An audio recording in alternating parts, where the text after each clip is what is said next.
Chapitre 2. La vision de Patmos. Apocalypse 1, 9 à 20. Jean à Patmos. Apocalypse 1, 9. Moi, Jean, votre frère, et qui ai part avec vous à la tribulation et au royaume et à la persévérance en Jésus-Christ, j'étais dans l'île appelée Patmos à cause de la parole de Dieu et du témoignage de Jésus. Cette série de visions de la révélation de la personne de Jésus-Christ a été donnée à Jean pendant qu'il était en exil sur l'île de Patmos. Cette petite île se trouve dans la mer Égée, à 30 000, 50 km, des côtes de l'Asie mineure. Rocailleuse et infestée de serpents, de lézards et de scorpions, l'île n'avait pas grande valeur commerciale. C'est pourquoi l'Empire romain en avait fait un bagne où l'on reléguait les pires criminels, les prisonniers politiques, etc. Vous remarquerez que c'est comme un frère dans les tribulations que Jean s'adresse aux chrétiens. En effet, c'était l'époque où l'Église primitive subissait de terribles persécutions. Non seulement leur religion était mal vue partout, mais les gens eux-mêmes étaient emprisonnés et mis à mort. Jean, comme d'innombrables autres chrétiens, avait alors été emprisonné à cause de la parole de Dieu et du témoignage de Jésus-Christ. Après son arrestation, on avait en vain essayé de le mettre à mort, en le mettant pendant 24 heures dans de l'huile bouillante. Exaspérés et incapables d'arriver à leur fin, les responsables officiels l'avaient alors accusé de sorcellerie et condamné à séjourner à Patmos. Cependant, Dieu était avec lui et il put quitter l'île pour retourner à Éphèse où il continua son œuvre de pasteur jusqu'à sa mort. Les visions reçues par Jean se sont réparties sur une période de 2 ans, 95 et 96 après Jésus-Christ. Ce sont les plus remarquables de toutes les visions contenues dans la parole. Le livre tout entier est écrit en symbole et de ce fait, il est très critiqué et contesté. Cela n'empêche qu'il est revêtu du sceau de Dieu, ce qui en fait un livre authentique, d'une valeur incomparable pour tous ceux qui lisent et qui écoutent ce qui est écrit dans ces pages sacrées. Dans l'esprit au jour du Seigneur. Apocalypse 1, 10. Je fus ravi en esprit au jour du Seigneur, et j'entendis derrière moi une voix forte, comme le son d'une trompette. Je fus ravi en esprit. C'est beau, n'est-ce pas ? Oh, j'aime vraiment cela. On pourrait dire que ces mots sont l'essence de la vie chrétienne. Pour pouvoir vivre en chrétien, il nous faut être dans son esprit. Jean ne racontait pas qu'il avait été ravi dans son propre esprit. Cela n'aurait pas produit ses visions. C'était forcément l'esprit de Dieu. De même, l'esprit de Dieu doit être avec nous, sans quoi tous nos efforts ne serviront à rien. Paul disait « Je prierai par l'esprit, je chanterai par l'esprit, je vivrai par l'esprit ». Si quelque chose de bon me parvient, cela devra m'être révélé par l'esprit, confirmé par la parole et manifesté par les résultats que cela produira. Aussi, certainement que Jean avait besoin d'être dans l'esprit pour recevoir ces formidables révélations directement de Jésus. Nous avons besoin d'être dans l'esprit pour comprendre les révélations que Dieu nous a données dans sa parole pour que nous en vivions, car c'est le même esprit. Considérez ceci. Beaucoup trop de gens lisent la Bible dans Actes 2:38 où il est dit « Repentez-vous et que chacun de vous soit baptisé au nom de Jésus-Christ pour le pardon de vos péchés et vous recevrez le don du Saint-Esprit. » Et ils continuent sans s'y arrêter. Ils ne le voient pas. S'ils le voyaient, s'ils entraient dans l'Esprit, ils sauraient que pour recevoir le Saint-Esprit, ils doivent se repentir et être baptisés au nom du Seigneur Jésus. Et qu'alors, Dieu sera tenu d'accomplir sa parole, de les remplir du Saint-Esprit. Il n'entre pas dans son esprit, pas du tout, sinon il le recevrait, exactement comme la parole le dit. Priez Dieu de vous donner une révélation par son esprit. C'est la première étape, entrer dans l'esprit. Je vais vous donner un autre exemple. Disons que vous ayez besoin de guérison. Que dit la parole ? Nous l'avons tous lu bien des fois, mais sans entrer dans l'esprit en le lisant. Avons-nous demandé à Dieu de nous enseigner par son esprit la vérité profonde de cela ? Si oui, nous ferions venir les anciens, nous confesserions nos péchés, les anciens nous oindraient d'huile et prieraient pour nous, et ce serait réglé. Peut-être que cela ne se produirait pas tout de suite, mais dans son esprit, tout est terminé. C'est sans appel. Dieu accomplira sa parole. Oh, nous avons besoin d'entrer dans l'esprit, et alors les choses se produiront. Ne commencez pas par accomplir les actes. Entrez d'abord dans l'esprit. Ensuite, accomplissez les actes, et vous verrez Dieu agir. Avez-vous déjà remarqué comme le monde entre dans l'esprit des choses qu'il y a dans le monde ? Ils vont aux parties de baseball, aux événements sportifs et aux soirées dansantes. Ils entrent dans cet esprit-là. Ils ne restent pas là à faire tapisserie, raides comme des manches à balai. Ils entrent vraiment dans le feu de l'action. Ils prennent part à l'action. Mais oh, comme ils détestent les chrétiens parce qu'ils entrent dans l'esprit de la parole de Dieu. Ils nous traitent de fanatiques et d'exaltés. Ils sont prêts à faire n'importe quoi pour montrer leur haine et leur désapprobation. Mais ne tenez pas compte de cela. Vous pouvez vous y attendre en sachant d'où cela vient. Continuez simplement, entrez dans l'esprit d'adoration. Notre esprit est pur, il est frais, il est réel, il est sobre et sérieux, mais cependant rempli de la joie du Seigneur. Le chrétien devrait être tout aussi exubérant et plein de sa joie dans le Seigneur que l'est le monde quand il goûte et prend plaisir à ses joies à lui. Les chrétiens, tout comme les gens du monde, sont des êtres humains. Tous deux ont des émotions. La différence, c'est que le cœur et les émotions des chrétiens sont purement centrés sur le Seigneur de gloire et sur son amour, alors que le monde satisfait la chair. Donc, il est dit que Jean a été ravi en esprit au jour du Seigneur. Oh là là, voilà un verset qui suscite bien des débats. Il n'est ni utile ni nécessaire qu'il en suscite, mais c'est que certains ne voient tout simplement pas ce que la parole dit réellement. Tout d'abord, nous voyons des braves gens qui disent que le jour du Seigneur, c'est le jour du sabbat, qui pour eux est le samedi. Et puis, il y en a d'autres qui disent que le jour du Seigneur, c'est le dimanche, le premier jour de la semaine. Mais comment cela pourrait-il être l'un ou l'autre de ces jours, ou même les deux ensemble, puisque Jean a été dans l'esprit à recevoir ces visions pendant une période de 2 ans. En réalité, ce qui s'est produit, c'est que Jean a été ravi en esprit et transporté jusqu'au jour du Seigneur qui doit encore venir. La Bible parle du jour du Seigneur qui doit arriver dans l'avenir. Et là, Jean voit les choses qui vont arriver dans ce jour à venir. Mais en attendant, pour en avoir le cœur net, voyons ce qu'est le sabbat aujourd'hui. Le sabbat, comme nous le dit le Nouveau Testament, n'est pas l'observance d'un certain jour. Nous n'avons nulle part l'ordre d'observer le sabbat le samedi et nous n'avons pas non plus l'ordre d'observer le premier jour de la semaine, le dimanche. Voici la vérité sur le sabbat, qui veut dire le repos. Hébreux 4:8. Car si Josué leur avait donné le repos, ou le jour du repos, Dieu ne parlerait pas après cela d'un autre jour. Il y a donc un repos de sabbat réservé au peuple de Dieu. Car celui qui entre dans le repos de Dieu se repose de ses œuvres, comme Dieu s'est reposé des siennes. Avez-vous entendu cette phrase clé à la fin du verset? Dieu s'est reposé de ses œuvres. Dieu a donné à Israël le 7e jour comme sabbat pour eux en mémoire de sa propre œuvre, par laquelle il avait créé le monde et tout ce qui s'y trouvait, et avait ensuite cessé de créer. Il s'est reposé de ses œuvres, il s'est reposé. Or, il convenait bien de donner un repos de sabbat à un peuple qui se trouvait tout entier au même endroit, au même moment, pour qu'ils observent tous un certain jour. Aujourd'hui, la moitié du monde est dans la clarté, alors que l'autre moitié est dans l'obscurité. Par conséquent, cela ne fonctionnerait pas du tout. Mais ceci n'est qu'un argument d'un point de vue naturel. Voyons ce que la Bible nous enseigne sur ce repos du sabbat. Car celui qui entre dans le repos, entrer, ici, ce n'est pas seulement entrer, mais aussi rester dans le repos. C'est un repos éternel, dont le 7e jour n'est qu'un type. 7, c'est l'achèvement. 8, c'est de nouveau le premier jour. La résurrection de Jésus a eu lieu le premier jour de la semaine, ce qui nous donne la vie éternelle et un repos de sabbat éternel. Nous voyons ainsi pourquoi Dieu ne pourrait pas nous donner un certain jour de la semaine comme sabbat, repos. Nous sommes entrés et nous restons dans notre repos, ce qu'Israël ne pouvait pas faire, puisqu'il n'avait qu'une ombre de la vraie réalité que nous avons et apprécions. Pourquoi retourner à une ombre alors que nous avons maintenant la réalité? C'est sur l'invitation de Jésus que nous pouvons recevoir ce repos, ce sabbat perpétuel. Il a dit dans Matthieu 11, 28 et 29, « Venez à moi, vous tous qui êtes fatigués et chargés, et je vous donnerai du repos. Prenez mon joug sur vous et recevez mes instructions, et vous trouverez le repos ou l'observance du sabbat. Non pas un jour, mais la vie éternelle, le sabbat, pour vos âmes. » Peu importe depuis combien de temps vous peinez sous votre fardeau de péché, que ce soit depuis 10 ans, 30 ans, 50 ans ou plus, venez avec votre vie pleine de lassitude et vous trouverez son repos, le vrai sabbat.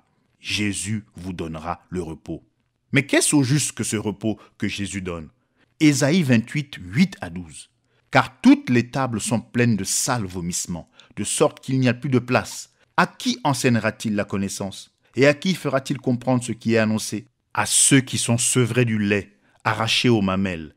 Car commandement sur commandement, commandement sur commandement, ligne sur ligne, ici un peu, là un peu. Car par des lèvres bégayantes et par une langue étrangère, il parlera à ce peuple, auquel il avait dit, c'est ici le repos, le sabbat. Faites reposer, c'est-à-dire observer son sabbat, celui qui est las. Et c'est ici ce qui rafraîchit. Mais ils n'ont pas voulu entendre. Voilà, c'est prophétisé ici même dans Ésaïe. Et cela s'est accompli environ 700 ans plus tard, le jour de la Pentecôte, quand ils ont tous été remplis du Saint-Esprit, exactement comme cela avait été annoncé. C'est là le vrai sabbat qui avait été promis. Ainsi, quand ils ont été remplis du Saint-Esprit, ils ont cessé leurs œuvres mondaines, leurs actions mondaines, leurs mauvaises voies. Le Saint-Esprit a pris le contrôle de leur vie. Ils sont entrés dans le repos. Voilà votre repos, voilà votre sabbat. Ce n'est pas un jour ni une année, mais une éternité à être remplie et bénie par le Saint-Esprit. C'est quand vous arrêtez et que Dieu agit. C'est Dieu en vous, produisant le vouloir et le faire selon son bon plaisir. Je ferai encore une remarque pour les teneurs de l'observance stricte du samedi, qui déclarent que nous ne nous réunissons pas le bon jour de la semaine quand nous nous réunissons le dimanche, le premier jour de la semaine. Voici ce que disait Justin au IIe siècle. Le dimanche, tous les fidèles de la ville et de la campagne se rassemblent. On lit des extraits des écrits des apôtres, ainsi que d'autres passages des Écritures, aussi longtemps qu'on en a le loisir. Quand le lecteur a fini, celui qui préside adresse quelques mots d'instruction au peuple et l'exhorte à reproduire dans sa conduite les grandes leçons qu'il vient d'entendre. Puis, nous nous levons tous et nous prions ensemble. Après la prière, on offre, comme je l'ai dit, du pain et du vin. On prononce l'action de grâce et l'assemblée répond « Amen ». On distribue à chacun les espèces et les diacres les portent aux absents. Alors, ceux qui sont riches et volontaires donnent des contributions suivant leur propre gré. Le fruit de cette collecte est remis au président qui l'utilise pour aider orphelins, veuves, prisonniers et étrangers dans le besoin. Nous voyons ainsi que ceux qui affirment que l'Église primitive perpétuait la tradition juive du rassemblement le dernier jour de la semaine ignorent tout de ce que révèle l'histoire. On ne peut donc pas se fier à leurs affirmations. Oh, si les gens pouvaient venir à lui et trouver ce repos. Dans tous les cœurs, il y a un profond désir de ce repos. Mais la plupart ne savent pas comment y répondre. C'est pourquoi ils essaient d'apaiser ce désir par un acte religieux qui consiste à observer certains jours ou à accepter des credos et des dogmes de dénomination. Mais, ayant ainsi échoué, beaucoup essaient la boisson, la beuverie et tous les excès physiques en pensant trouver une satisfaction dans les plaisirs du monde. Mais ces derniers ne procurent pas le repos. Les gens fument et prennent des calmants pour apaiser leurs nerfs, mais les potions terrestres ne donnent pas le repos. C'est de Jésus qu'ils ont besoin, c'est du remède céleste qu'ils ont besoin, du repos de l'esprit. Alors, la plupart d'entre eux vont à l'église le dimanche. C'est bien, mais même là, ils ne savent pas du tout comment on s'approche de Dieu et comment on l'adore. Jésus a dit que la véritable adoration était en esprit et en vérité. Jean 4, 24. Mais quel genre d'adoration trouve-t-on dans une église qui connaît tellement mal Dieu qu'elle présente un Père Noël à Noël et des lapins à Pâques? D'où est-ce qu'ils ont pris cela? Ils l'ont repris des païens et ils l'ont incorporé à la doctrine de l'église. Mais quand quelqu'un se tourne vers le Seigneur et qu'il est rempli du Saint-Esprit, alors il cesse toutes ces choses-là. Il a un repos dans son âme. Il commence vraiment à vivre, à aimer Dieu et à l'adorer. Reprenons maintenant notre passage de l'Écriture. Nous savons ce que le jour du Seigneur n'est pas. Si ce n'est ni le samedi, ni le dimanche, qu'est-ce que c'est? Eh bien, disons-le comme ceci. Ce n'est certainement pas aujourd'hui le jour du Seigneur. Aujourd'hui, c'est le jour de l'homme. Ce sont les actions des hommes, les œuvres des hommes, l'église des hommes, le culte selon les idées des hommes. Tout est de l'homme, car c'est le monde de l'homme, le cosmos. Mais le jour du Seigneur arrive, oui, assurément. Simplement, au moment de la révélation de Jésus-Christ, Jean a été ravi par l'Esprit et transporté par l'Esprit jusqu'à ce grand jour à venir. Le jour du Seigneur, ce sera quand les jours des hommes seront terminés. Les royaumes de ce monde deviendront alors les royaumes de notre Dieu. Le jour du Seigneur, c'est quand les jugements s'abattront, après quoi viendra le millénium. Pour l'instant, le monde traite le chrétien comme bon lui semble. Il le traite de tous les noms et se moque de lui. Mais ce jour grand et glorieux arrive, le jour où ils pousseront des gémissements et des hurlements, car l'agneau viendra dans sa colère juger le monde. Ce jour sera celui des justes, où ils seront avec leur Seigneur, car les méchants seront consumés et les justes entreront dans le millénium en foulant leurs cendres. Malachie 4, 3. Et vous foulerez les méchants, car ils seront comme de la cendre sous la plante de vos pieds, au jour que je prépare, dit l'Éternel des armées. La voix semblable à une trompette. Apocalypse 1, 10. Et j'entendis derrière moi une voix forte, comme le son d'une trompette. Jean était dans l'esprit et, à ce moment-là, il a vu le grand et merveilleux jour du Seigneur Jésus et toute sa sainte puissance. L'avenir allait être dévoilé, car Dieu se préparait à l'enseigner. Jean n'a pas dit que c'était une trompette, elle était semblable à une trompette. Or, quand une trompette retentit, cela exprime une urgence. C'est comme le héros, le messager du roi, qui va au-devant des gens. Il sonne de la trompette. C'est un appel urgent. Les gens se rassemblent pour écouter. Israël se rassemblait toujours au son d'une trompette. Quelque chose d'important approche. Écoutez cela. Donc, cette voix appelle d'une façon aussi pressante qu'une trompette. Elle retentit, claire et vigoureuse. Elle surprend et réveille. Oh, puissions-nous entendre la voix de Dieu comme une trompette aujourd'hui, car c'est la trompette de l'Évangile qui fait retentir la parole de prophétie pour nous avertir et nous préparer à ce qui attend la terre. L'ordre d'écrire. Apocalypse 1, 11, qui disait « Je suis l'alpha et l'oméga, le premier et le dernier. Ce que tu vois, écris-le dans un livre et envoie-le aux 7 églises, à Éphèse, à Smyrne, à Pergame, à Thyatire, à Sardes, à Philadelphie et à Laodicée. Voilà, le premier et le dernier, l'alpha et l'oméga, c'est-à-dire tout. Le seul vrai Dieu, la voix et la parole de Dieu. La réalité, la vérité est proche. Comme c'est glorieux d'être dans l'esprit. Oh, d'être dans la présence de Dieu et de l'entendre parler. Ce que tu vois, écris-le dans un livre et envoie-le aux 7 églises. La voix qui a fait retentir sa parole dans le jardin d'Éden et sur le mont Sinaï, voix qui a aussi été entendue dans la prodigieuse gloire de la montagne de la Transfiguration, se faisait entendre de nouveau, cette fois-ci aux 7 églises avec une révélation complète et finale de Jésus-Christ.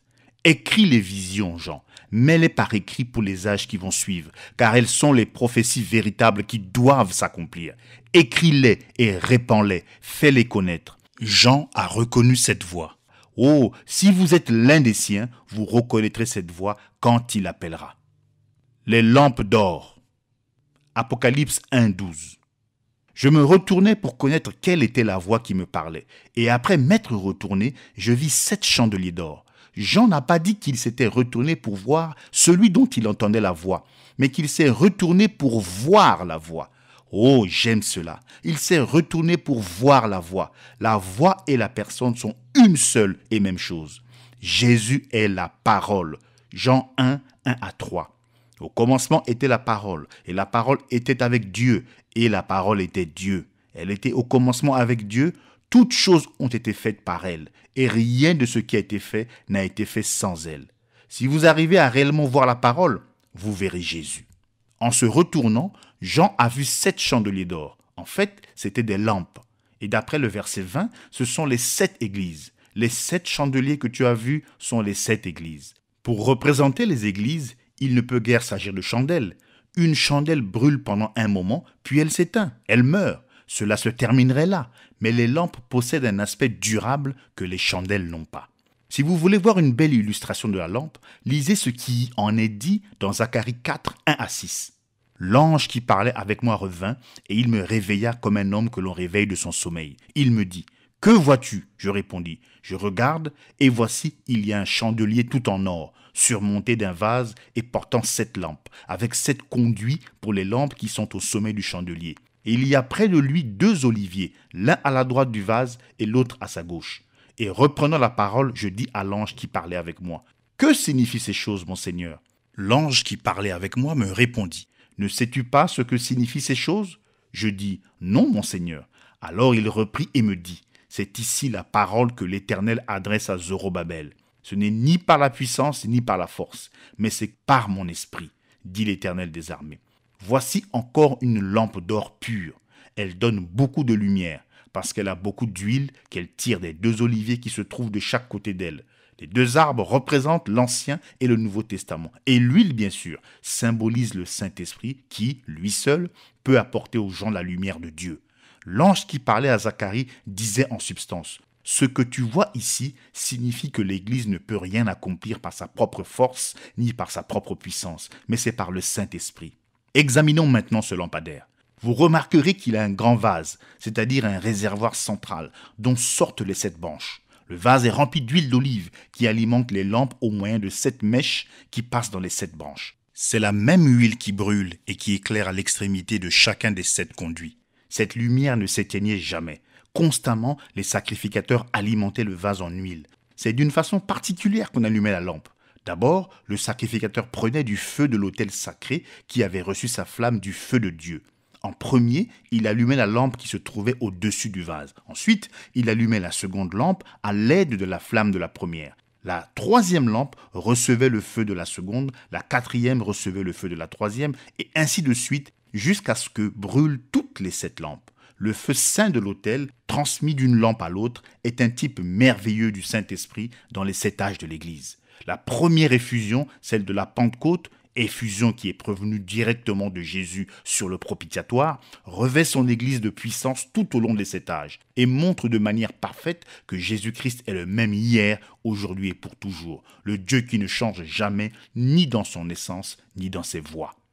Dans Jean 15, Jésus a dit « Je suis le cep et vous êtes les sarments ». Il est le cep principal, celui qui sort de la racine originelle, qui provient de la semence originelle porteuse de la vie. Or, le cep ne porte pas de fruits, ce sont les sarments qui en portent. Remarquez bien, vous pouvez prendre un arbre porteur d'agrumes, comme un oranger, et y greffer une branche de pamplemoussier, de citronnier, de mandarinier et d'autres espèces de ce genre. Et toutes ces branches vont pousser. Seulement, ces branches greffées ne porteront pas d'orange. Non, monsieur, la branche de citronnier portera des citrons, la branche de pamplemoussier portera des pamplemousses, et ainsi de suite. Et pourtant, toutes ces branches tireront leur vie de l'arbre. Mais si jamais cet arbre produit lui-même une nouvelle branche, ce sera une branche d'oranger qui portera des oranges. Pourquoi ? Parce que la vie de la branche et la vie du tronc sont identiques, ce qui n'est pas le cas pour les branches greffées. Ces branches greffées sont originaires d'autres espèces de vie, la vie d'autres arbres, d'autres racines, d'autres semences. Oh, bien sûr, elles porteront des fruits, mais elles ne porteront pas d'oranges. Elles ne peuvent pas en porter parce qu'elles ne sont pas l'original. C'est pareil pour l'Église. Le cep a été fendu et des branches y ont été greffées. On y a greffé des branches baptistes, des branches méthodistes, des branches presbytériennes et des branches pentecôtistes. Et ces branches portent des fruits baptistes, méthodistes, pentecôtistes et presbytériens. C'est à partir de semences dénominationnelles qu'elles produisent leurs fruits. Mais si un jour le cep produit une nouvelle branche par lui-même, cette branche sera exactement semblable au cep lui-même. Elle sera de la même espèce de branche qui a été produite au jour de la Pentecôte. Elle parlera en langue, prophétisera et aura en elle la puissance et les signes de Jésus-Christ ressuscité. Pourquoi ? Parce qu'elle vit des éléments naturels du cep lui-même. Vous voyez, elle n'a pas été greffée sur le cep, elle est née dans le cep. Tout ce que ces autres branches greffées pouvaient faire, c'était de porter de leurs propres fruits, parce qu'elles n'étaient pas nées de ce cep. Elles ne connaissent pas la vie originelle ni le fruit originel. Elles ne peuvent pas connaître cela, parce qu'elles n'en sont pas nées. Mais si elles en étaient nées, la même vie qui était dans la tige originelle, Jésus, les aurait traversées et se serait manifestée à travers elles. Jean 14, 12. En vérité, je vous le dis, celui qui croit en moi fera aussi les œuvres que je fais, et il en fera de plus grandes, parce que je m'en vais au Père. Les dénominations qui sont dirigées par l'homme ne peuvent pas être nées de Dieu, car c'est l'Esprit et non l'homme qui donne la vie. Quelle merveille de penser à ces 7 lampes qui tiraient leur vie et leur lumière de ce vase principal, parce que leur mèche trempait dedans. Nous voyons ici une représentation du messager de chaque âge de l'Église. Sa vie brûle du feu du Saint-Esprit. Sa mèche, sa vie, a été immergée en Christ. Par cette mèche, il tire la vie même de Christ, et par elle, il apporte la lumière à l'Église. Quelle sorte de lumière donne-t-il ? Exactement la même lumière que celle de la première lampe qui a été allumée. Et tout au long des âges, jusqu'à présent, jusqu'à l'époque du messager du dernier jour, la même vie, la même lumière se manifeste par une vie qui est cachée en Dieu avec Christ. Nous pouvons dire ceci non seulement des messagers, mais aussi de chaque vrai croyant. Il se trouve représenté ici de façon saisissante. Tous s'abreuvent à la même source. Ils ont tous été plongés dans le même vase. Ils sont morts à eux-mêmes et leur vie est cachée en Dieu avec Christ. Ils sont scellés du Saint-Esprit. Éphésiens 4, 30. N'attristez pas le Saint-Esprit de Dieu par lequel vous avez été scellés pour le jour de la rédemption. Nul ne peut les ravir de sa main. On ne peut pas porter atteinte à leur vie. La vie visible est ardente, elle brille, elle produit de la lumière et des manifestations du Saint-Esprit. La vie intérieure, invisible, est cachée en Dieu et nourrie de la parole du Seigneur. Satan ne peut pas les toucher. Même la mort ne peut pas les toucher, car la mort a perdu son aiguillon, le sépulcre a perdu sa victoire. Dieu soit loué. Ils ont cette victoire dans le Seigneur Jésus-Christ et par lui. Amen et Amen. Il n'est plus le sacrificateur. Apocalypse 1, 13. Et, au milieu des 7 chandeliers, quelqu'un qui ressemblait au Fils de l'homme, vêtu d'une longue robe et ayant une ceinture d'or sur la poitrine. Le voici, semblable au Fils de l'homme, comme une pierre précieuse dont la beauté est mise en valeur par la monture de l'anneau. De même, il est glorifié au milieu des églises. C'est le jour du Seigneur. En effet, Jean le voit, non comme sacrificateur, mais comme le juge qui vient. Il ne porte plus la ceinture d'or autour de la taille, comme le fait le sacrificateur qui sert Dieu dans le lieu très saint. Mais il la porte maintenant autour des épaules, car il est à présent le juge, et non plus le sacrificateur. Jean 5, 22 est maintenant accompli. Le Père ne juge personne, mais il a remis tout jugement au Fils. Son service est accompli. La fonction de sacrificateur a pris fin. Les jours de la prophétie sont accomplis. Il est saint comme juge. Les 7 éléments de la gloire de sa personne. Apocalypse 1, 14 à 16. Sa tête et ses cheveux étaient blancs comme de la laine blanche, comme de la neige. Ses yeux étaient comme une flamme de feu. Ses pieds étaient semblables à de l'airain ardent, comme s'il eût été embrasé dans une fournaise, et sa voix était comme le bruit de grandes eaux. Il avait dans sa main droite 7 étoiles. De sa bouche sortait une épée aiguë à 2 tranchants, et son visage était comme le soleil lorsqu'il brille dans sa force. Cette apparition de Jésus, quelle source d'émotion profonde et d'inspiration pour Jean, qui était en exil à cause de la parole. Et voilà maintenant que la parole vivante se tient devant lui. Quelle vision lumineuse! En effet, chacun des attributs décrits a un sens. Quelle révélation de son être glorieux! Premièrement, ses cheveux blancs comme la neige. Jean remarque d'abord et mentionne la blancheur de ses cheveux. Ils étaient blancs et brillants comme la neige. Ce n'était pas à cause de son âge, oh non! Les cheveux d'une blancheur éclatante ne sont pas un signe d'âge, mais d'expérience, de maturité et de sagesse. Celui qui est l'Éternel n'a pas d'âge. Que représente le temps pour Dieu? Pour Dieu, le temps a peu d'importance, mais la sagesse a une grande importance. C'est comme quand Salomon demandait la sagesse à Dieu pour juger le peuple d'Israël. Maintenant, le voici qui vient, le juge de toute la terre. Il sera couronné de sagesse. Voilà ce que signifie la blancheur et l'éclat de ses cheveux. Vous pouvez le voir dans Daniel 7, 9 à 14. Je regardais pendant que l'on plaçait des trônes, et l'ancien des jours s'assit. Son vêtement était blanc comme la neige, et les cheveux de sa tête étaient comme de la laine pure. Son trône était comme des flammes de feu, et les roues comme un feu ardent.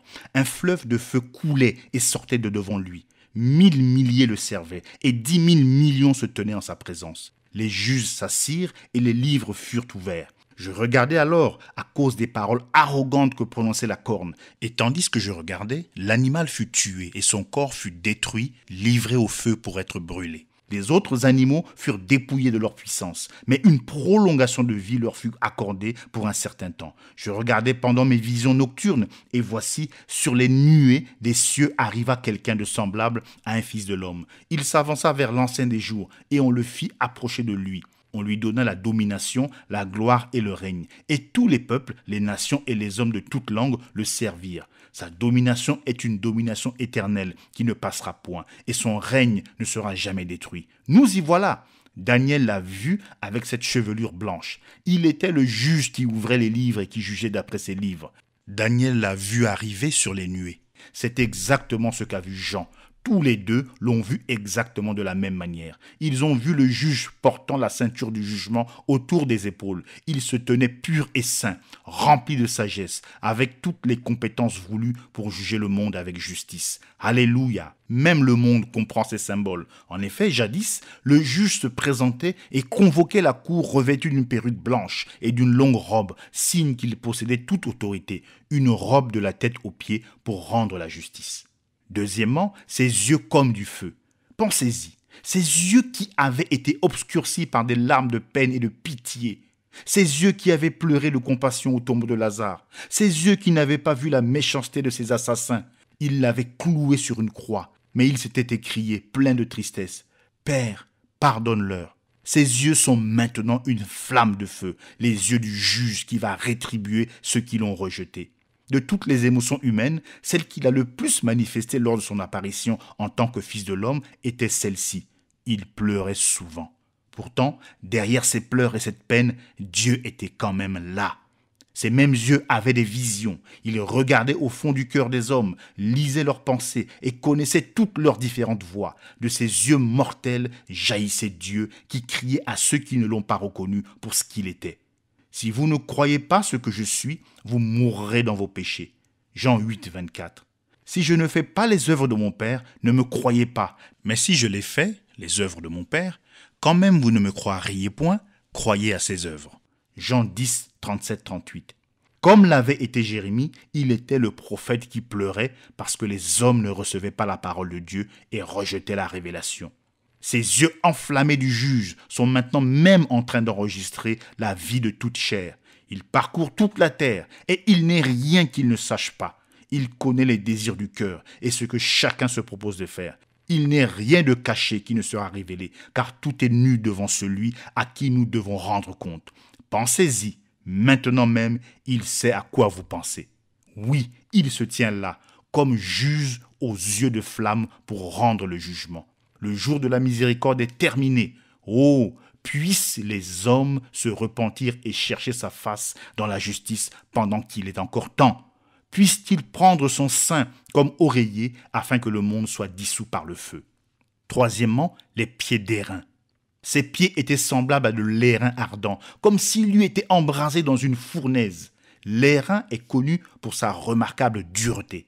Aucune substance connue ne peut y être ajoutée pour le tremper. Mais l'airain auquel sont comparés ses pieds est encore plus remarquable par le fait qu'il a résisté à l'épreuve de la fournaise ardente, épreuve que nul autre n'a traversée.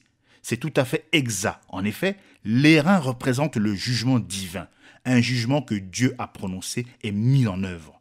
Jean 3, 14 à 19.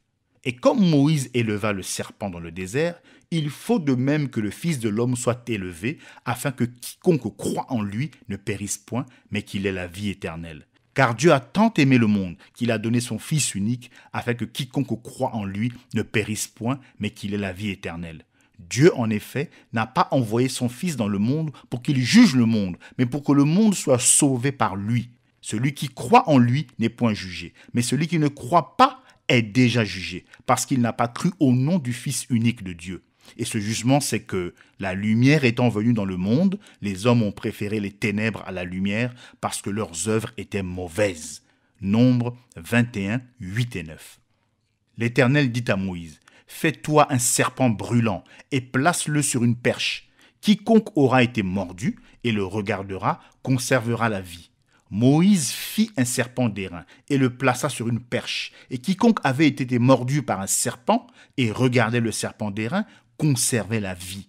Israël avait péché. Le péché devait être jugé. Dieu a donc ordonné à Moïse de placer un serpent d'airain sur une perche et quiconque regardait était sauvé du châtiment de son péché. Le serpent d'airain sur la perche était un symbole du péché du jardin d'Éden, où le serpent avait séduit Ève et l'avait fait pécher. L'airain représente le jugement, comme nous le voyons dans l'autel d'airain où le châtiment du péché retombait sur le sacrifice posé sur l'autel.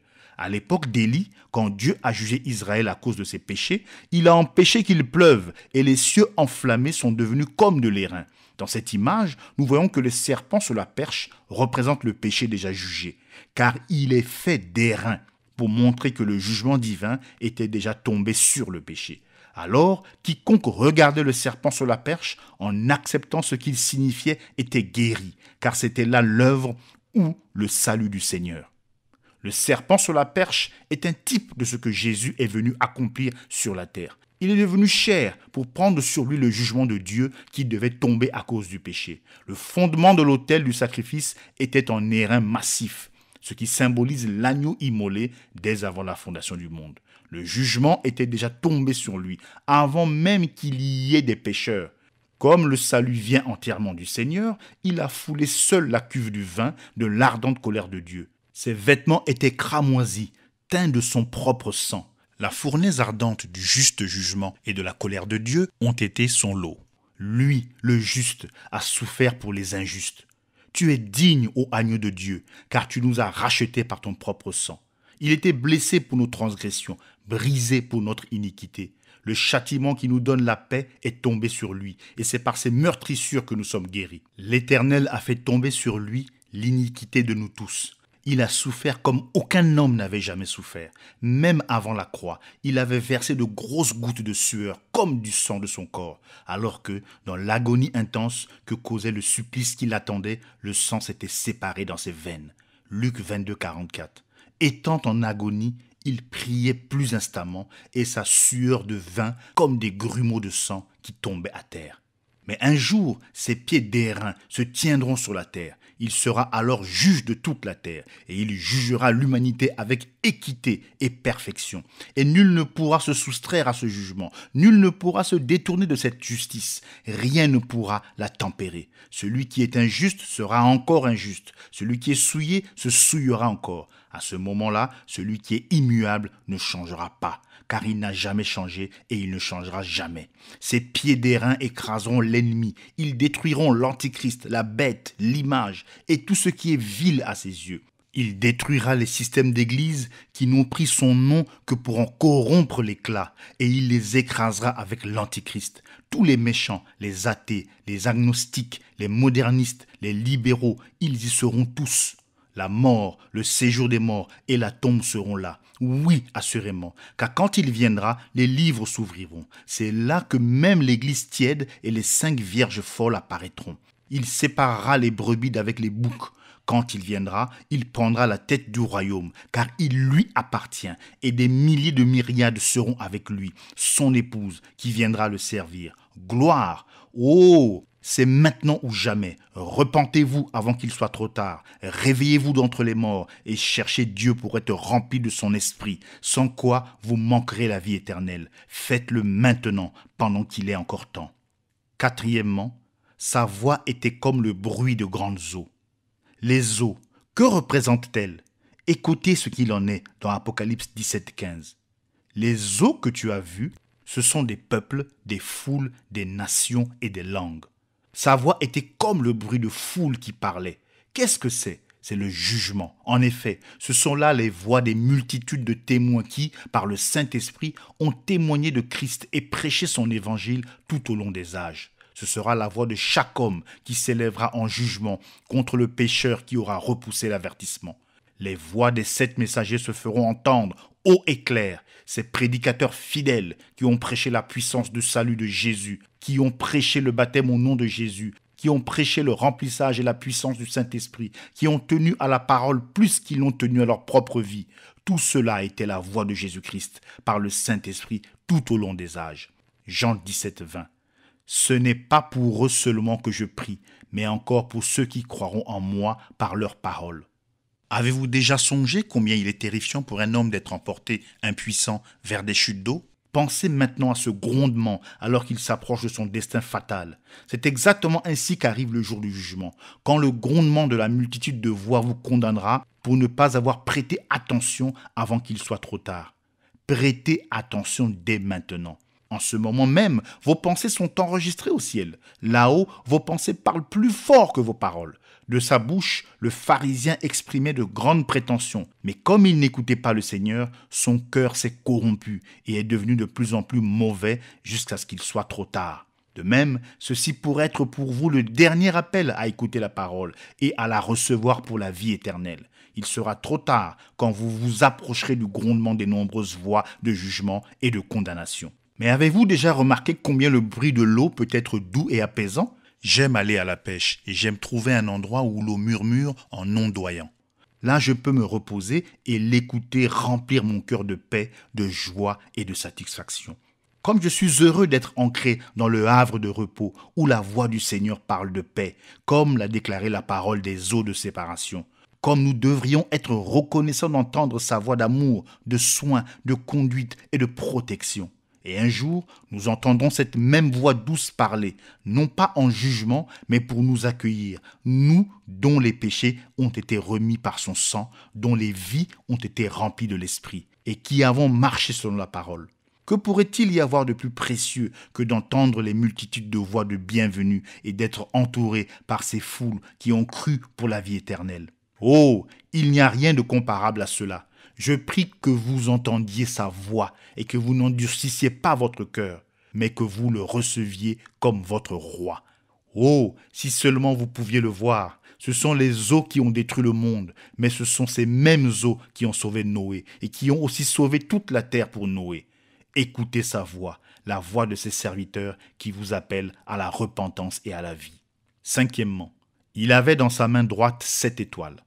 Il avait dans sa main droite 7 étoiles. Bien sûr, le verset 20 nous dit déjà ce que sont ces 7 étoiles. Et le mystère des 7 étoiles sont les anges, les messagers des 7 églises.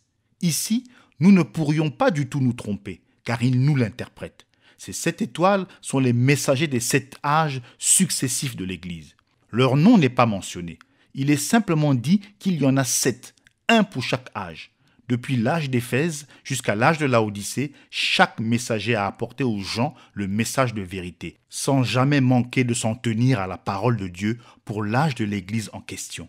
Ils s'y sont tous tenus. Ils sont restés fermes de leur fidélité à la lumière originelle. Alors que chaque âge s'éloignait de Dieu, son messager fidèle ramenait l'âge à la parole. Leur force venait du Seigneur, sinon ils n'auraient jamais pu endiguer le flot. Ils étaient en sécurité, gardés par lui, car rien ne pouvait les ravir de sa main, et rien ne pouvait les séparer de l'amour de Dieu, que ce soit la maladie, le péril, la nudité, la faim, l'épée, la vie ou la mort.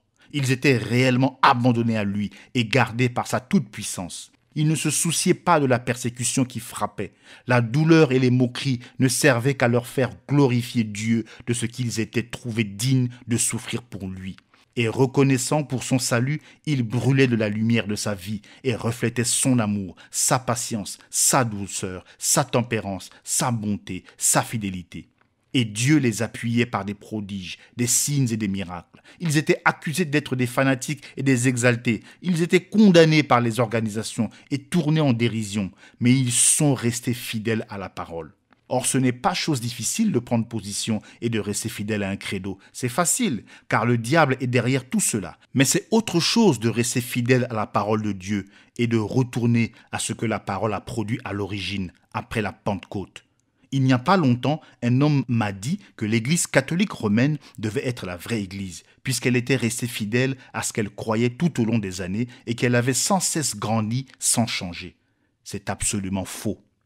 Une Église qui est soutenue par le gouvernement, qui a son propre credo, tout à fait différent de la parole, et qui n'a pas un ministère manifesté qui puisse faire bouger le diable, une telle Église peut facilement subsister. Ce n'était pas là un critère. Mais quand vous pensez à ce petit groupe dont les membres ont été sciés, livrés aux lions, persécutés, pourchassés, et qui malgré tout sont restés fidèles à la parole, là, pas de doute, il fallait que ce soit Dieu. Comment ils ont pu sortir vainqueurs du combat de la foi et continuer envers et contre tout? Voilà le miracle. Et ce réconfort n'est pas réservé aux seuls messagers des 7 âges de l'Église. Chaque vrai croyant est dans la main de Dieu et peut tirer de son amour et de sa puissance et bénéficier pleinement de tout ce que Dieu représente pour le croyant. Ce que Dieu donne au messager et la façon dont il bénit et utilise le messager est pour tous les croyants un exemple de sa bonté, de sa sollicitude envers tous les membres de son corps. Amen. Sixièmement, l'épée à 2 tranchants. De sa bouche sortait une épée aiguë à 2 tranchants. Hébreux 14, 12. Car la parole de Dieu est vivante et efficace, plus tranchante qu'une épée quelconque à 2 tranchants, pénétrante jusqu'à partager âme et esprit, jointure et moelle. Elle juge les sentiments et les pensées du cœur. De sa bouche sortait l'épée aiguë à 2 tranchants, qui est la parole de Dieu. Apocalypse 19, 11 à 16. Puis je vis le ciel ouvert, et voici parut un cheval blanc. Celui qui le montait s'appelle Fidèle et Véritable, et il juge et combat avec justice. Ses yeux étaient comme une flamme de feu. Sur sa tête étaient plusieurs diadèmes. Il avait un nom écrit que personne ne connaît si ce n'est lui-même. Et il était revêtu d'un vêtement teint de sang. Son nom est la parole de Dieu. Les armées qui sont dans le ciel le suivaient sur des chevaux blancs, revêtus d'un fin lin, blanc, pur. De sa bouche sortait une épée aiguë pour frapper les nations. Il les pètera avec une verge de fer, et il foulera la cuve du vin de l'ardente colère du Dieu Tout-Puissant.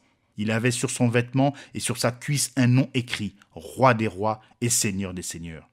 Jean 1, 48. D'où me connais-tu? Lui dit Nathanaël. Jésus lui répondit, avant que Philippe t'appelât, quand tu étais sous le figuier, je t'ai vu. Voilà, Quand il viendra, cette parole s'élèvera contre toutes les nations et tous les hommes. Aucun ne pourra s'opposer à elle. Elle révélera ce qu'il y a dans chaque cœur, comme il l'a fait pour Nathanaël.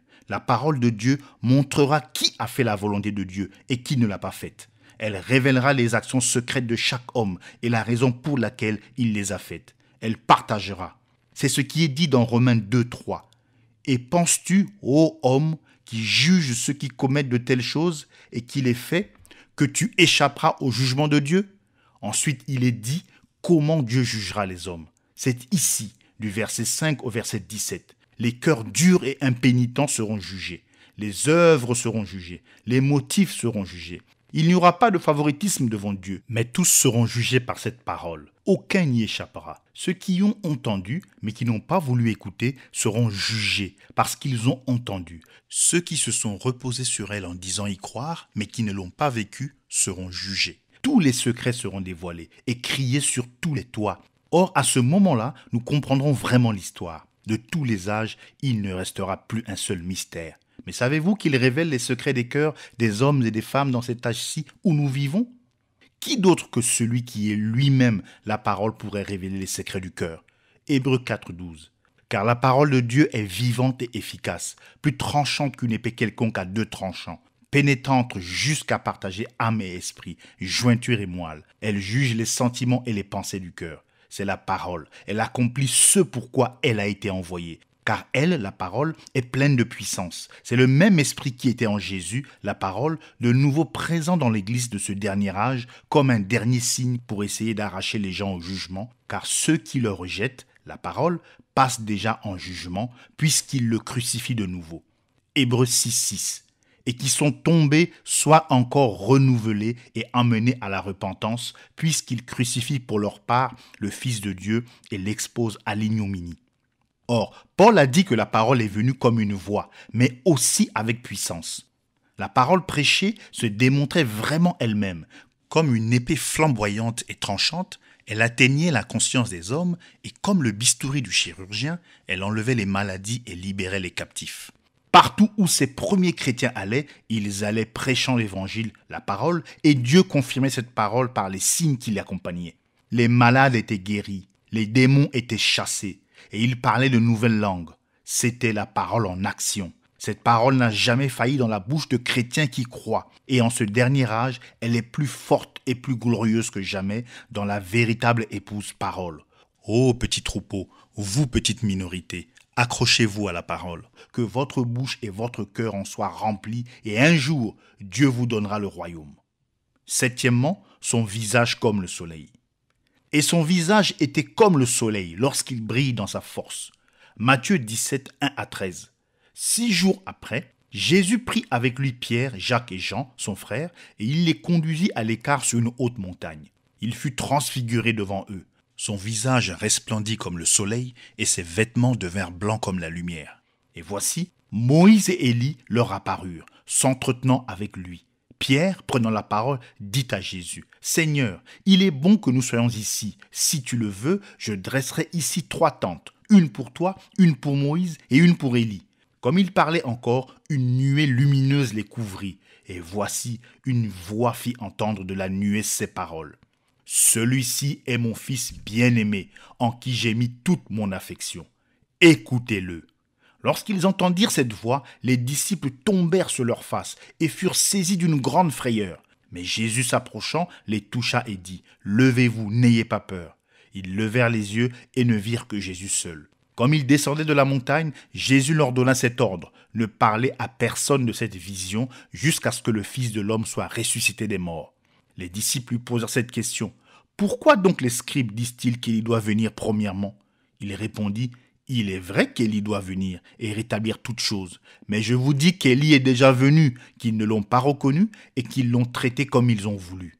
De même, le Fils de l'homme souffrira de leur part. » Les disciples comprirent alors qu'il leur parlait de Jean-Baptiste. Or, dans Matthieu 16, 28, comme introduction à Matthieu 17, 1 à 13, Jésus avait dit « Quelques-uns de ceux qui sont ici ne mourront point qu'ils n'aient vu le Fils de l'homme venir dans son règne. » Et c'est exactement ce que les 3 apôtres ont vu, l'ordre de sa seconde venue. Ils l'ont vu transfiguré, là, au sommet de la montagne. Son vêtement était étincelant de blancheur, et son visage brillait comme le soleil à son zénith. Et là, comme il est apparu, il y avait Moïse et Élie de chaque côté de lui. C'est exactement ainsi qu'il revient. Il est vrai qu'Élie viendra premièrement pour ramener les cœurs des enfants, l'épouse à la doctrine apostolique de la parole qu'avaient les pères. Malachie 4, 5, 6. Voici, je vous enverrai Élie le prophète, avant que le jour de l'Éternel arrive, ce jour grand et redoutable. Il ramènera le cœur des pères à leurs enfants et le cœur des enfants à leurs pères, de peur que je ne vienne frapper le pays d'interdit. Israël est déjà un pays. Elle est maintenant établie avec son armée, sa marine, son service postal, son drapeau et tous les attributs d'un pays. Mais il reste encore à accomplir le passage de l'Écriture qui dit « Une nation est-elle enfantée d'un seul coup ?» Ésaïe 66, 8. Ce jour arrive bientôt. Le figuier a poussé ses bourgeons. Les Israélites attendent le Messie. Ils s'attendent à le voir et leur attente va bientôt être comblée. Israël naîtra de nouveau spirituellement, car sa lumière et sa vie vont bientôt lui être révélées. Dans Apocalypse 21-23, la ville n'a besoin ni du soleil ni de la lune pour l'éclairer, car la gloire de Dieu l'éclaire et l'agneau est son flambeau. C'est la nouvelle Jérusalem. L'agneau sera dans cette ville et à cause de sa présence, il n'y aura pas besoin de lumière. Là-bas, le soleil ne se lèvera pas pour briller, car il en est lui-même le soleil et la lumière. Les nations qui y entreront marcheront dans sa lumière. N'êtes-vous pas heureux que ce jour soit sur nous? Jean a vu arriver ce jour. Oui, Seigneur Jésus, viens bientôt. Malachie 4, 1 à 3. Car voici, le jour vient, ardent comme une fournaise. Tous les hautains et tous les méchants seront comme du chaume. Le jour qui vient les embrasera, dit l'Éternel des armées. Il ne leur laissera ni racine ni rameau. Mais pour vous qui craignez mon nom, se lèvera le soleil de la justice, et la guérison sera sous ses ailes. Vous sortirez et vous sauterez comme les veaux d'une étable, et vous foulerez les méchants, car ils seront comme de la cendre sous la plante de vos pieds, au jour que je prépare, dit l'Éternel des armées. Le revoici, le soleil qui brille de toute sa force. Oh, la force du Fils de Dieu qui brille au milieu des 7 chandeliers d'or. Il se tient là, le juge, celui qui a souffert et qui est mort pour nous. Il a pris sur lui la colère du jugement divin. Il a foulé seul la cuve du vin de l'ardente colère de Dieu. Comme nous l'avons déjà dit, sa voix est pour le pécheur comme le bruit des chutes d'eau ou du déferlement puissant et meurtrier des vagues contre les côtes rocheuses. Mais pour le saint, sa voix est comme le doux chant du ruisseau, au bord duquel on s'allonge pour se reposer, satisfait en Christ. Il fait luire sur nous les chaleureux rayons de son amour et nous dit « Ne crains point, je suis celui qui était, qui est et qui vient. Je suis le Tout-Puissant. Il n'en est point d'autre que moi. Je suis l'alpha et l'oméga, la totalité. » Il est le lys de la vallée, l'étoile brillante du matin. Il est le plus beau d'entre 10 000 pour mon âme. Oui, ce glorieux jour est sur le point de se lever. Le soleil de justice paraîtra et la guérison sera sous ses ailes. Le Christ victorieux. Apocalypse 1, 17 et 18. Quand je le vis, je tombais à ses pieds comme mort. Il posa sur moi sa main droite en disant « Ne crains point, je suis le premier et le dernier et le vivant. » J'étais mort et voici, je suis vivant au siècle des siècles. Je tiens les clés de la mort et du séjour des morts. Aucun être humain ne pourrait supporter le plein effet de cette vision. Vidé de toute force, Jean est tombé à ses pieds comme mort. Mais dans son amour, la main du Seigneur l'a touché et la voix bénissante a dit « Ne crains point, n'aie pas peur. Je suis le premier et le dernier. Je suis celui qui vit. J'étais mort et voici, je suis vivant au siècle des siècles. » Qui a-t-il à craindre? Le jugement qui est tombé sur lui à la croix, au tombeau, et quand il est descendu, c'était notre jugement. Il a pris de plein fouet la blessure du péché, et il n'y a donc maintenant aucune condamnation pour ceux qui sont en Jésus-Christ. Voyez-vous, notre garantie, c'est que notre avocat est aussi notre juge. Il est à la fois avocat et juge. Comme juge, il nous déclare acquittés. C'est terminé. Il n'y a donc maintenant aucune condamnation. Pourquoi l'Église serait-elle dans la crainte? Quelle promesse a-t-il jamais manqué de manifester devant nous? Pourquoi craindrait-elle la punition ou la mort? Tout cela a été vaincu. Voici le puissant vainqueur. Voici celui qui a vaincu le monde visible et le monde invisible. Ce n'est pas comme Alexandre qui a conquis le monde à l'âge de 33 ans et qui, comme il n'avait plus rien à conquérir, est mort victime du péché et d'une vie de débauche. Ce n'est pas comme Napoléon qui avait conquis toute l'Europe, mais qui a fini par être vaincu à Waterloo et exilé sur l'île d'Elbe. Finalement, c'est lui qui a été vaincu. Mais rien ne peut vaincre Christ. Celui qui est descendu est maintenant monté au-dessus de tout, et il lui a été donné un nom qui est au-dessus de tout nom. Oui, il a vaincu la mort, le séjour des morts et la tombe, et il en a les clés. Ce qu'il délie est délié, et ce qu'il lie est lié. On ne peut pas changer cela. Il n'y avait pas de vainqueur avant lui, et il n'y en a aucun autre que lui. Lui seul est le Sauveur, le Rédempteur. Il est le seul Dieu, et son nom est Seigneur Jésus-Christ. Ne crains point, Jean, ne crains point, petit troupeau. Tout ce que je suis, vous en êtes héritier. Tout mon pouvoir vous appartient. Ma toute puissance est à vous, alors que je suis au milieu de vous. Je ne suis pas venu apporter la crainte et l'échec, mais l'amour, le courage et la capacité. Tout pouvoir m'a été donné, et c'est à vous qu'il appartient de l'utiliser. Prononcez la parole, et je l'accomplirai. C'est mon alliance, et elle est infaillible. Les 7 étoiles et les 7 chandeliers. Apocalypse 1:20. Le mystère des 7 étoiles que tu as vues dans ma main droite et des 7 chandeliers d'or. Les 7 étoiles sont les anges, les messagers des 7 églises, et les 7 chandeliers sont les 7 églises. Nous avons déjà découvert la vérité de ces 2 mystères. Oh, nous n'avons pas révélé qui étaient ces 7 messagers. Mais avec l'aide de Dieu, nous le ferons, et ce mystère sera terminé. Les 7 âges, nous les connaissons. Ils sont énumérés dans la parole, et nous les passerons tous en revue pour en arriver à ce dernier âge où nous vivons. Mais comme aperçu final de ce chapitre, considérez-le alors qu'il se tient là au milieu des lampes d'or, avec les 7 étoiles dans sa main droite. Oh, comme c'est saisissant de le voir qui se tient là, dans sa divinité suprême. Il est le juge, le sacrificateur, le roi, l'aigle, l'agneau, le lion, l'alpha, l'oméga, le commencement et la fin, le Père, le Fils, le Saint-Esprit, celui qui était, qui est, qui vient, le Tout-Puissant, le tout en tout. Le voilà, celui qui est le chef et le consommateur. L'agneau est digne. Il a prouvé sa valeur en payant lui-même le prix de notre salut. Maintenant il se tient dans toute sa puissance et toute sa gloire, et toutes choses lui sont remises, car il est le juge. Oui, il se tient là, au milieu des lampes, avec les étoiles dans sa main. Il fait nuit, car c'est la nuit qu'on s'éclaire avec des lampes, et qu'on voit les étoiles briller et refléter la lumière du soleil. Et il fait sombre. L'Église marche par la foi, dans l'obscurité. Son Seigneur a quitté cette terre, mais le Saint-Esprit continue à briller à travers l'Église, en illuminant ce monde maudit par le péché. Et ces étoiles reflètent aussi sa lumière. La seule lumière qu'elles ont, c'est sa lumière à lui.